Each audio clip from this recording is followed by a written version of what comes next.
What up, people? It's your boy, the host with the most. I'm Chris the Don One, and I am back with another video.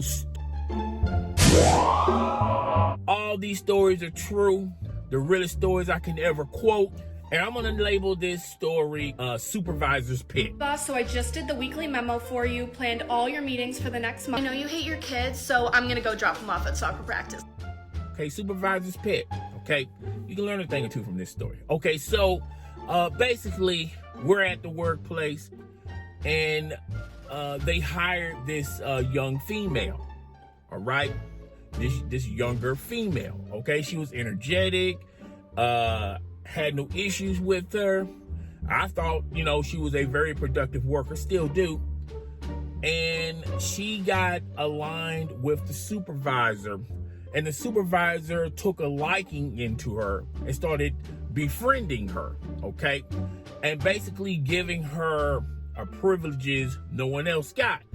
Basically giving her promotions instantly giving her promotions where other people, it took years to get promotion. Listen, from now on, don't nobody talk to me directly. You understand? You got business with me. You talk to Huey. Huey, you talk to me. You got it? Or I just really think the supervisor had a liking, a kinship with this younger girl. Okay, so eventually, they started, working together, talking with one another in and out the office. But eventually, this girl's attitude and her behavior and her treatment started changing. All right, she just really started throwing her weight around. This guy pulled out on me and started road raging. I kept my distance, and he's still salty. Began to start belittling and attacking not only the employees out there, but the customers. Gotten to the point where she was in a lot of altercations with a lot of different customers. The young lady handled that situation the wrong way. I feel like a lot of things played a part. Her inexperience, her being younger, her abilities to diffuse certain situations. Instead of diffusing a situation, she would ignite a situation. Okay, she would go to the opposite end of the spectrum. I would tell my supervisor about this. I would say, hey, I think you need to really talk to her, because the way how she talks to other employees as well as other customers. She talks very foul. She talks very disrespectful, and she has an attitude about it. You may want to pull her to the side and talk to her. All right. Now the supervisor would tell me, she would tell me, yeah, I will talk to her. Okay. And every time I would tell her that, she claims she goes talk to her, but her attitude gets worse and worse and worse. Okay. So much so her production started slowing down. There was one moment, she walked up to us and she was talking about she really don't need this job.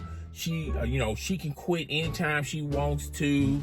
Her parents really don't want her to work, yada, yada, yada, yada. Now we have to work, but she really doesn't have to work. And we all know in the back of our mind, we all need something. All right. No matter if we accept reality or not accept reality, we're all working for a reason. Okay, everybody got obligations and responsibilities outside the workplace. Everybody has things that they want to buy and things they want to purchase, and you can't get these things and you can't take care of your responsibilities if you don't have a job. Okay, but I just chalked it up to inexperience, being young, still in a kid. She still feels like she's still in high school.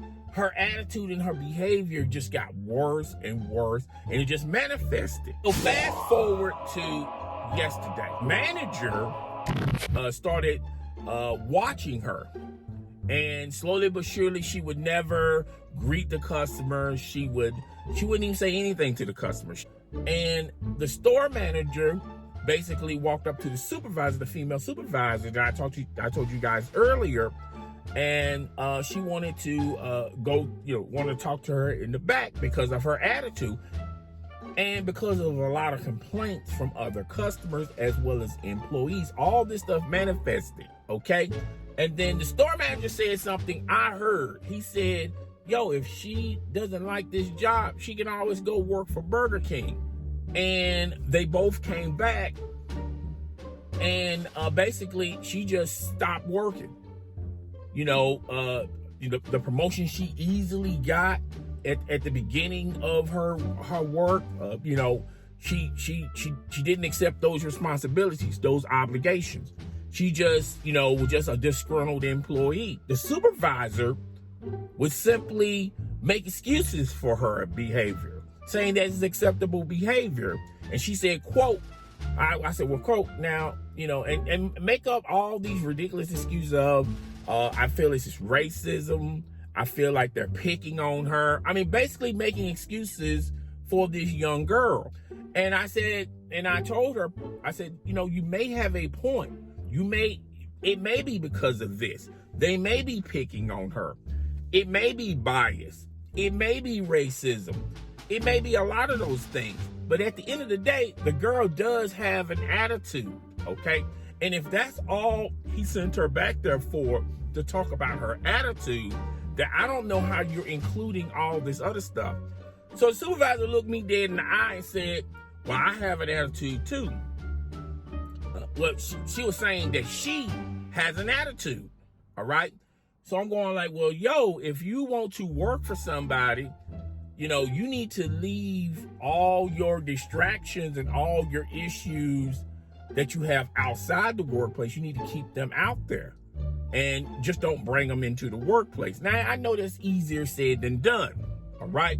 But I feel like it has less to do about that and more to do to the fact that the supervisor never pulled her to the side, never talked to her, never told her about her attitude, basically co-signing and gaslighting everything. And all she was basically doing was making a problem worse. So instead of just telling her, look, yo, chill out, with your attitude, I mean, you have to respect people. Instead of just telling her the gospel, the truth, she would gaslight all this stuff. She would greenlight all this stuff. And to that, I say this, like, yo, and even the supervisor has an attitude talking about, well, she really doesn't need this job. Her husband can take care of her. And she's talking about transferring and quitting. At the end of this story, look, we all have obligations. We all have responsibilities, okay? We all have good days. We all have bad days, okay? But at the end of the day, to respect people, you can't have an attitude. If you allow her to do this, then why are you getting upset when the other kids are disrespecting you? You don't like it when those other kids disrespect you. So why would you allow her to disrespect other people? So the moral to this story is people tolerate people if they're getting something in return. So that's all I got from Stories from Retail. I hope you guys enjoyed that. It's your boy, the host with the most. I'm up out of here. I'll talk to you guys later. Salute. Deuces.